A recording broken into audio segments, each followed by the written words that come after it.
Hi all. So welcome to Way to DC channel. Welcome to TAF IS Academy. So Group 1 மெயின்ஸ்க்கான current affairs series பார்த்துட்டு இருக்கோம். So அந்த அடிப்படையில் இன்னைக்கு டே number 4 பார்க்க போகிறோம். ஸோ இன்னைக்கான டாபிக் என்ன அப்படின்னா national family health survey number 6 சரியா, தேசிய குடும்ப சுகாதார அறிக்கை 6 அதை பற்றின ஒரு டேட்டா நம்மளுக்கு ரிலீஸ் ஆயிருக்கு. நிறைய டேட்டாஸ்லாம் நிறையா இருக்கும். ஸோ அதில் என்ன சொல்லியிருக்காங்க அப்படிங்கிறத பார்க்கலாம் சரியா. Okay right.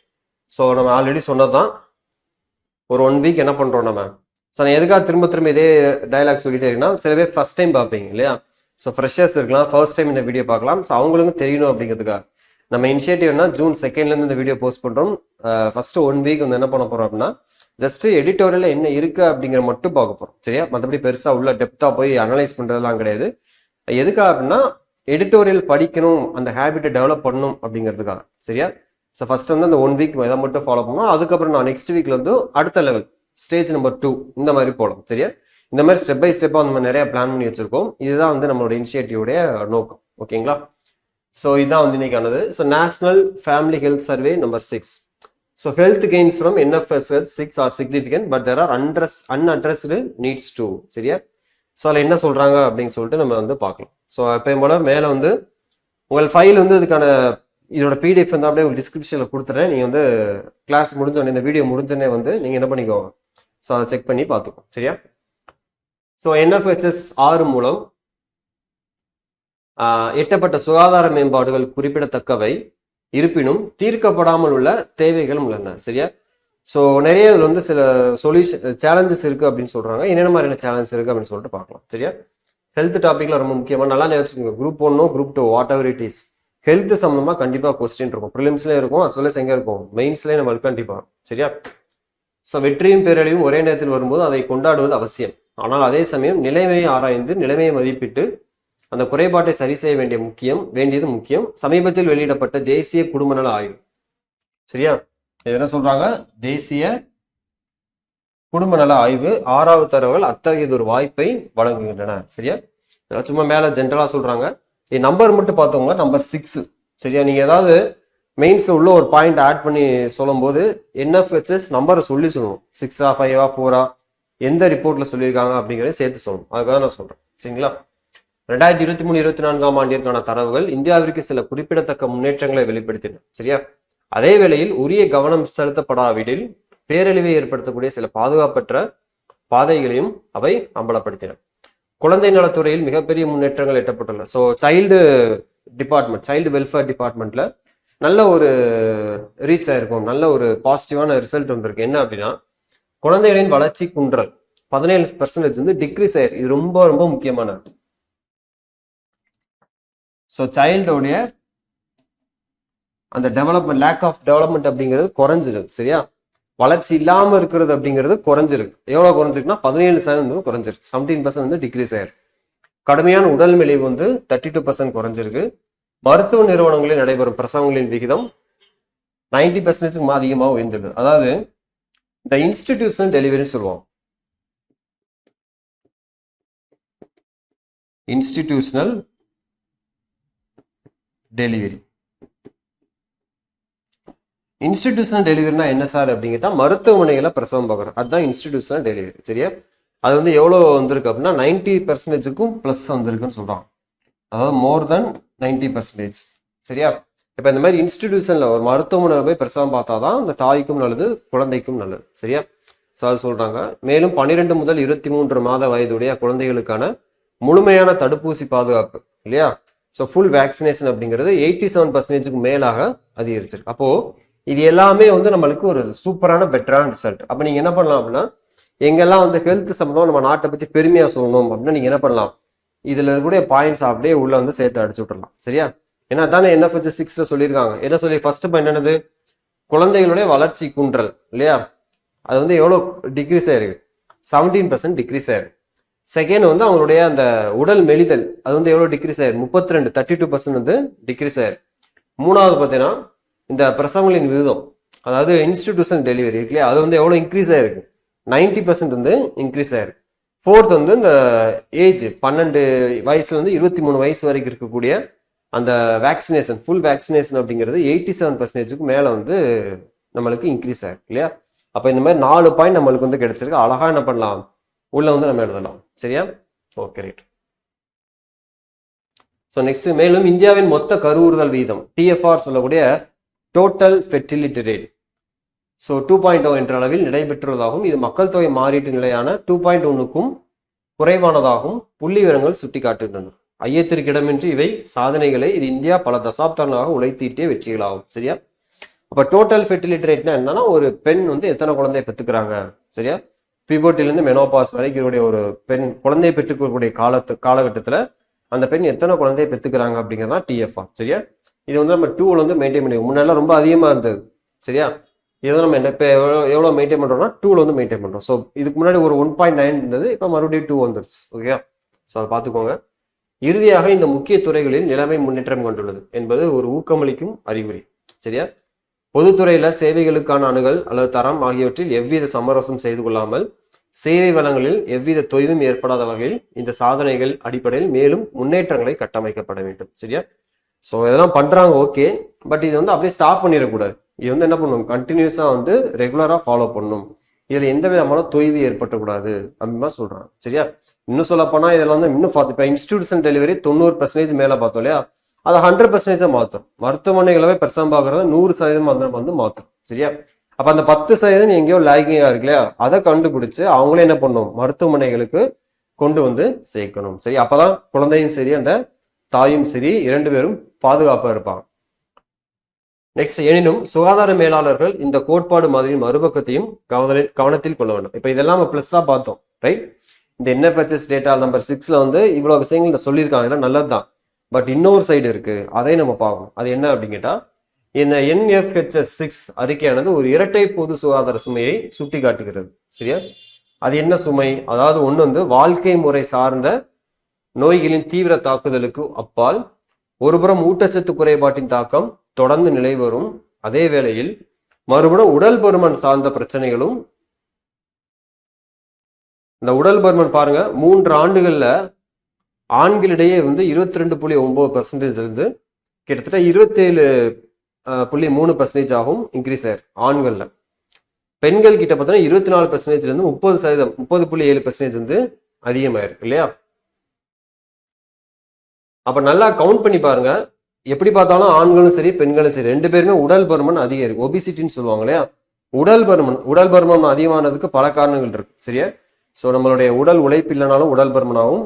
மன அழுத்தம் ரொம்ப அதிகமாக இருந்தாலும் என்ன ஆகும், உடல் பருமன் ஆகும். ரொம்ப ஸ்ட்ரெஸ்ஸா இருக்கிறது, ரொம்ப ஃபீலிங்கா இருக்கிறது, கவலையா இருக்கிறது, இதனாலும் என்ன ஆகும், உடல் பருமன் வந்து அதிகமாகும். இது சயின்டிஃபிக்கா ப்ரூவ் பண்ணியிருக்காங்க. பட் இதுல பாருங்க, ஆண்களோட ரொம்ப அதிகமான டிஃபரன்ஸ் யாருக்கு இருக்கு, பெண்களுக்கு தான் இருக்கு. இப்போ பெண் இல்லை விமன் பாருங்க, 24% இருந்த ஒபிசிட்டி வந்து எவ்வளோ இன்க்ரீஸ் ஆயிருக்கு, 30.7% வந்து இன்க்ரீஸ் ஆயிருக்கு. அப்போ வந்து எவ்வளோ 6.7% வந்து இன்க்ரீஸ் ஆயிருக்கு இல்லையா? 6.7% இன்க்ரீஸ் ஆயிருக்கு. இப்போ அப்படியே மென்னுக்கு வாங்க, 22.3% இருந்தது, இப்போ 23 வச்சுக்கலாம். சரியா? இப்போ 23ல இருந்து 27.3 அப்படின்னா ஒரு 4.3, இங்கே ஒரு பாயிண்ட், அப்போ 4.4 தான் இன்க்ரீஸ் ஆயிருக்கு இல்லையா? இப்போ ஒபிசிட்டியை பொறுத்த வரைக்கும் மென்னுக்கு வந்து 4.4% இருக்கு, விமனுக்கு வந்து 6.7% வரைக்கும் இருக்கு. அப்ப யார் வந்து அதிகமா உடல் பருமன்ல இருக்காங்க அப்படின்னு கேட்டா, ஆண்களை விட பெண்கள் தான் அதிகமா இருக்காங்க. சரியா? ஸோ அதுக்கான காரணம் என்ன அப்படிங்கிறத நம்ம கண்டுபிடிக்கணும். ஸோ தொடர்ந்து சவாலாகவே நீடிக்குது. அப்போ ஒண்ணு என்னன்னா வாழ்க்கை முறை சார்ந்த பிரச்சனைகள், இன்னொன்று வந்து உடல் பருமன் சார்ந்த பிரச்சனைகள். சரியா? ஸோ நெக்ஸ்ட் வந்து 6 மாதங்களுக்கு உட்பட்ட குழந்தைகளிடையே தாய்ப்பாலை மட்டுமே அளிக்கும் முறை, அதாவது எக்ஸ்க்ளூசிவ் பிரஸ்ட் ஃபீடிங். சரியா? அதாவது ஒரு குழந்தைக்கு வந்து ஒரு குழந்தை வந்து ரொம்ப காலம் உயிர் வாழணும் அப்படின்னா இது எதை பொறுத்து இருக்குன்னா இந்த தாய்ப்பாலை பொறுத்து தான் இருக்கு. சரியா? பட் அதை நிறைய தாய்மார்கள் இன்னைக்கு வந்து ஃபாலோ பண்றது கிடையாது. அது ஒரு பெரிய இதாக சொல்றாங்க. ஸோ தாய்ப்பாலை மட்டுமே அளிக்கும் முறை குறைந்துள்ள இந்த கருத்து கணிப்பு சுட்டி காட்டுகிறது. அவங்களே சொல்லிட்டாங்க இல்லையா, தாய்ப்பால் வந்து இன்னைக்கு பெண்கள் வந்து என்ன பண்றல அந்த அளவுக்கு சரிவர கொடுப்பது கிடையாது. இது என்ன ஆகும்னா, அந்த குழந்தைய வந்து ஒரு 20 வயசு 25 வயசு 30 வயசு போகும்போது உடல்ல பல பிரச்சனைகள் வர ஆரம்பிச்சிடும். அதாவது 60 வயசுல வரக்கூடிய பிரச்சனைகள்லாம் 30 வயசுல வர ஆரம்பிச்சிடும். சரியா? அது என்ன காரணம்னா, ஆரம்பத்துல அந்த குழந்தைக்கு போதிய அளவிலான தாய்ப்பால் கொடுக்காதான் முக்கியமான காரணம் அப்படின்னு சொல்றோம். சரியா? ஸோ இது பார்த்துக்கோ, இது முக்கியமான பாயிண்ட். அந்த பிரஸ்ட் ஃபீடிங் சொல்லக்கூடிய எக்ஸ்க்ளூசிவ் பிரஸ்ட் ஃபீடிங் அது எந்த வயசுக்குள்ளையும், ஸோ 6 மாதங்களுக்கு உட்பட்ட குழந்தைகள், ஸோ லெஸ் தென் 6 மந்த்துக்குள்ள இருக்கக்கூடிய குழந்தைகளுக்கு வந்து எக்ஸ்க்ளூசிவ் பிரஸ்ட் ஃபீடிங் அப்படிங்கிறது கொஞ்சம் டிக்ரீஸ் ஆயிருக்கு அப்படின்னு சொல்றான். சரியா? ஸோ இது வந்து என்எஃப்ஹெச்எஸ் 6 டேட்டாவில் சொல்லியிருக்காங்க. இதே என்எஃப்ஹெச்எஸ் 5ல என்ன சொல்றாங்க அப்படின்னு கேட்டால், இது வந்து 63.7% இருந்தது. என்எஃப்ஹெச்எஸ் 6 வந்து 55.8% குறைந்துள்ளது அப்படின்னு சொல்றாங்க. சரியா? குழந்தைகளிடையே ஏற்படும் ஊட்டச்சத்து குறைபாட்டை தடுக்க தாய்ப்பால் ஊட்டுதல் இன்றியமையாது. பட் இதுல ஒரு நல்ல விஷயம் என்ன அப்படின்னா, போன டேட்டால வந்து இது 63 அதாவது நல்ல டேட்டா இல்லை, இது கொஞ்சம் மைனஸ். ஏன்னா போன டேட்டால 63.7% இருந்தது. அத்தனை பேர் தாய்ப்பால் கொடுத்தாங்க. ஆனா இப்ப இந்த வருஷம் டேட்டால எவ்வளவு ஆச்சு? 55.8 மாறிடுச்சு. அப்போ குறைஞ்சிருச்சு. அப்ப நம்பி தாய்ப்பால் கொடுக்கக்கூடிய அந்த பெண்களுடைய எண்ணிக்கை வந்து குறைஞ்சிருச்சு. சரியா? தாய்ப்பால் கொடுக்கறது கிடையாது. இது வந்து முக்கியம். அப்ப இந்த பாயிண்ட் ஃபுல்லாமே எதை பத்தி தான் பேசுறாங்க? இந்த பிரஸ்ட் ஃபீடிங் பத்தி தான் பேசுறாங்க. சரிங்களா? ஓகே. உலகின் மிகப்பெரிய ஆய்வுகளில் ஒன்றான என்எஃப்ஹெச்எஸ்ஐ வளர்ச்சி சுட்டிகளை கண்காணிப்பதுடன் மட்டுமல்லாமல் பொது கொள்கையும் சான்றுகள் சார்ந்த நிர்வாகத்தையும் வரையறுப்பதற்கான முதன்மையாக கருவியாக தாராளமாகவே கருதலாம். சரியாலாம் ஜென்ரலா இருக்கு. அது உருவாக்கும் தரவுகள் மிக முக்கியமானவை. இதே காலகட்டத்திலிருந்து பெறப்பட்ட மற்ற இந்திய அளவிலான தரவுகளும் இதே போன்ற போக்குகளையே சுட்டி காட்டுகின்றன. வாழ்க்கை முறை நோய்கள் மற்றும் வளர்சிதை மாற்ற கோளாறுகள், அதாவது மெட்டபாலிக் சேஞ்சஸ் இருக்கு இல்லையா? ஸோ அது இதுல கவனம் செலுத்துதல் அல்லது நிதி பற்றாக்குறை இருப்பதை எஸ்ஆர்எஸ் மற்றும் தேசிய சுகாதார கணக்குகள் கணக்கெடுப்பு வெளியிடப்படுத்தணும். சரியா? ஸோ ப்ராப்பரான பட்ஜெட் வந்து அலோகேட் பண்றது கிடையாது. ஒரு நாடாக இந்தியா மக்கள் தொகையில் மாற்றத்தின் ஊடாக முதியோர் மக்கள் தொகை மிகுந்த ஒரு நாடாக பரிணமித்து வருவதால் ஓல்டேஜ் பீப்புள் ரொம்ப அதிகமாயிட்டு வராங்களாம் இந்தியாவில். அப்ப வயசானவங்க ரொம்ப அதிகமாயிட்டா வராங்கன்னா அந்த நாட்டுக்கு வந்து சுமை தான் இல்லையா? ஒர்க்கிங் ஏஜ் பாப்புலேஷன் ரொம்ப கம்மியா இருக்கும், ஓல்டேஜ் பாப்புலேஷன் ரொம்ப அதிகமாகும். அப்போ ஓல்டேஜ் பாப்புலேஷன் ரொம்ப அதிகமா இருக்கு அப்படின்னா அந்த கண்ட்ரிக்கு வந்து நிறைய பட்ஜெட் வந்து எக்ஸ்பெண்டிச்சர் தான் அதிகமாகும், செலவுகள் தான் அதிகமாகும். இன்கம் கம்மியா வரும், அந்த செலவுகள் வந்து அதிகமாகும் இல்லையா? ஸோ இது ஒரு பெரிய பிரச்சனையா இருக்கு. இப்போக்கு தொடர் அனுமதிப்பதில் உள்ள ஆபத்து வெகு விரைவில் வெளிப்படும் அப்படின்னு சொல்லியிருக்கான். இந்த நிலையில் மாற்றங்கள் இன்னும் சாத்தியமே. சரியா? இன்னும் உங்களுக்கு கெட்டு போல நல்ல மாற்றங்கள் இருக்கு. தொற்றா நோய்களுக்கு, அதாவது நான் கம்யூனிகபிள் டிசீஸ் சொல்லுவாங்க இல்லையா, அந்த தொற்றா நோய்களுக்கான விரிவான பரிசோதனை திட்டங்களை அமைத்தல், உணவு முறை மற்றும் உடற்பயிற்சி குறித்த நாடு தழுவிய நடத்தை மாற்ற தொடர்புக்கு முக்கியத்துவம் அளித்தல் மற்றும் சர்க்கரை கலந்த பானங்கள் மற்றும் கொள்கலனில் அடைக்கப்பட்ட உணவுகளின் மீது அதிக வரிகளை உறுதி செய்தல் ஆகியவை தொற்றா நோய்களின் சுமையை குறைக்கவும் கட்டுப்படுத்தவும் உதவும் வழிமுறைகளாகும். சரியா? அப்ப இதெல்லாம் இந்த நான் கம்யூனிகபிள் டிசீஸை எப்படி குறைக்கலாம் அப்படிங்கிறத ஒரு பாயிண்டா சொல்லியிருக்காங்க. என்னென்ன வழிகளை குறைக்கலாம்? ஸோ என்னன்னா, நிறைய வந்து ரிசர்ச் ஸ்கீம்ஸ் வந்து அனௌன்ஸ் பண்ணும், பரிசோதனை திட்டங்கள் வந்து அமைக்கும். சரியா? ஸோ நாடுதலிய நடத்தை, அதாவது உணவு முறை மற்றும் உடற்பயிற்சி, நம்மளுடைய ஃபுட் ஹேபிட், அப்புறம் வந்து என்னது நம்மளுடைய அந்த ஒர்க் அவுட் எக்ஸசைஸ் ஹேபிட், அதை பத்தின ஒரு சேஞ்சஸ் வந்து அப்படிங்கிறது கொண்டு வரணும். அதை விட ரொம்ப முக்கியமானது பாருங்க, இந்த பாயிண்ட் ரொம்ப ரொம்ப முக்கியமானது. ஸோ நான்லாம் வந்து இந்த பாயிண்ட்டை மிஸ் பண்ணவே மாட்டேன், கண்டிப்பாக எழுதி வச்சிருக்கேன். சரியா? நீங்களும் அதை ஃபாலோ பண்ணிக்கணும். ஸோ என்ன அப்படின்னா, சர்க்கரை கலந்த பானங்கள், சரியா, ஆர்டிஃபிஷியல் சுகர்ஸ், இது நிறைய ஆட் பண்ண ட்ரிங்க்ஸ், கூல் ட்ரிங்க்ஸு, அப்புறம் கொள்கலனில் அடைக்கப்பட்ட உணவுகள், இந்த ப்ராசஸ் ஃபுட் சொல்லுவாங்க இல்லையா, அது இதை மேல என்ன பண்ணா அதிகமான டேக்ஸ் வந்து போட்டுத்தள்ளும். அப்ப டேக்ஸ் அதிகமா போட்டோம்னா அதோட பிரைஸ் வந்து இன்க்ரீஸ் ஆகும். அப்ப மக்கள் யாரும் வாங்க மாட்டாங்க இல்லையா? ஏன்னா இது சாப்பிட்றதுனாலதான் பல பிரச்சனைகள் வருது இல்லையா?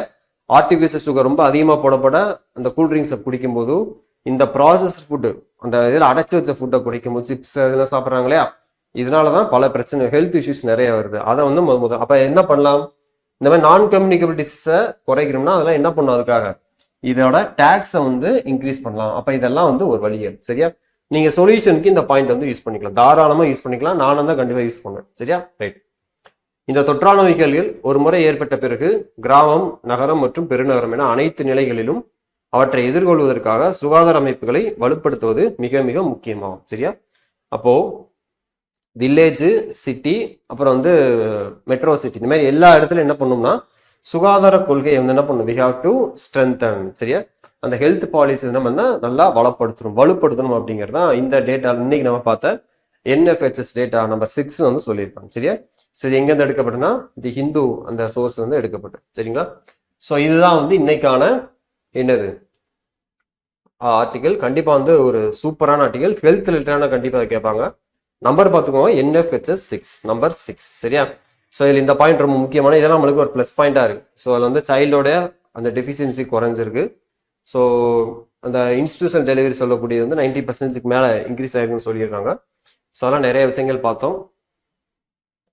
அப்புறம் வந்து பார்த்தீங்கன்னா இந்த இந்த பாயிண்ட் ஒபிசிட்டி பார்த்தோம் இல்லையா, உடல் பருமன். ஸோ உடல் பருமன் வந்து மென்னுக்கு வந்து பார்த்தோன்னா 22.9 27.3, விமனுக்கு வந்து 24% 30.7. அப்போ மென்னை விட யாருக்கு ரொம்ப ஒபிசிட்டி அதிகமாக இருக்குன்னா விமனுக்கு தான் ஒபிசிட்டி அதிகமாக இருக்கும். ஆண்கள் உடல் பருமன் அதிகமாகிறத விட பெண்கள் தான் என்ன பண்றாங்க, உடல் பருமனை ரொம்ப அதிகமாயிட்டே போறாங்க. சரியா, அதுக்கு பல காரணங்கள் இருக்கலாம். ஸோ அது என்னென்ன ரீசன் அப்படிங்கிறது நீங்க ஃபைண்ட் அவுட் பண்ணி பாருங்க. சரியா, what are the reason for obesity அப்படின்னு சொல்லி நீங்க கூகுள்ல டைப் பண்ணி பாருங்க, அதுவே நிறைய ஆன்சர் கொடுக்கும். இல்லை ஏஐட்ட கூட கேட்கலாம். சரியா, அப்புறம் இன்னொரு பாயிண்ட் என்னன்னா அந்த பிரஸ்ட் ஃபீடிங். ஸோ அதை பத்தின ஒரு சூப்பரான ஒரு டேட்டா கொடுத்துருக்காங்க. லாஸ்ட் NFHS டேட்டால வந்து 63.7% இருந்தது. இதை நம்ம இன்க்ரீஸ் பண்ணணும். ஆனா என்ன பண்ணிட்டாங்க, இந்த வருஷம் டேட்டால வந்து அது டிக்ரீஸ் ஆயிடுச்சு, குறைஞ்சிருச்சு. போன வருஷம் 63 இருந்தது, இந்த வருஷம் 55 மாறிடுச்சு. அப்ப இது நல்லது கிடையாது இல்லையா. தாய்ப்பால் வந்து ரொம்ப ரொம்ப முக்கியமான ஒரு நியூட்ரிஷியஸ் ஃபுட் அப்படிங்கிறது உலக சுகாதார நிறுவனமே சொல்லியிருக்காங்க, வேர்ல்டு தரமே சொல்லியிருக்காங்க. சரிங்களா, ஸோ அது மாதிரி நான் கம்யூனிகபிள் டிசீஸ்லாம் பார்த்தோம். இந்த நான் கம்யூனிகபிள் டிசீஸ் சொல்லக்கூடிய தொற்றாணுகள் இதை எப்படிலாம் அட்ரஸ் பண்ணலாம், முதல்ல அதுக்கு என்னென்ன காரணங்கள் அப்படின்னு சொல்லிட்டு பார்த்தோம் இல்லையா. உடல்நலம் சார்ந்த பிரச்சனை, குடும்பம் சார்ந்த பிரச்சனைகள், மன அழுத்தங்கள், இதெல்லாம் நிறைய பார்த்தோம். அதை எப்படி நம்ம சரி பண்ணலாம் அப்படிங்கிறதையும் கீழே வந்து கொடுத்துருக்காங்க. சரியா, மெயினாக வந்து இந்த பாயிண்ட் ரொம்ப முக்கியம். இந்த அதிக சர்க்கரை சேர்க்கப்பட்ட குளிர்பானங்கள், கொள்கலனில் அடைக்கப்பட்ட அந்த ஃபுட்டு இருக்கு இல்லையா, ப்ராசஸ் ஃபுட்டு இல்லை பேக்கேஜ் ஃபுட்டு, இதோட டேக்ஸ் வந்து நம்ம என்ன பண்ணணும்னா அதிகப்படுத்தும். ஸோ தட் வந்து மக்கள் அதை வாங்குறதை குறைச்சிருவாங்க, ஸோ அதோட ப்ரொடக்ஷன் குறைஞ்சிரும். ஸோ இந்த என்சிடி வந்து நம்ம என்ன பண்ணலாம், ரிலீவ் ஆகலாம். ஓகே, ஸோ இதான் வந்து இன்னைக்கான டேட்டா. ஸோ கண்டிப்பாக வந்து இன்னைக்கான ஒரு எடிட்டோரியல் வந்து ரொம்பவே சப்போர்ட்டிவாக இருந்திருக்கு, ரொம்ப சூப்பரான ஒரு டாபிக். ஸோ கண்டிப்பாக இன்னைக்கான டாபிக் உங்களுக்கு சப்போர்ட்டிவாக இருக்கிறேன். ஸோ அடுத்த வீடியோவில் இன்னொரு டாப்பிக்கில் மீட் பண்ணலாம். Thank you, all the best.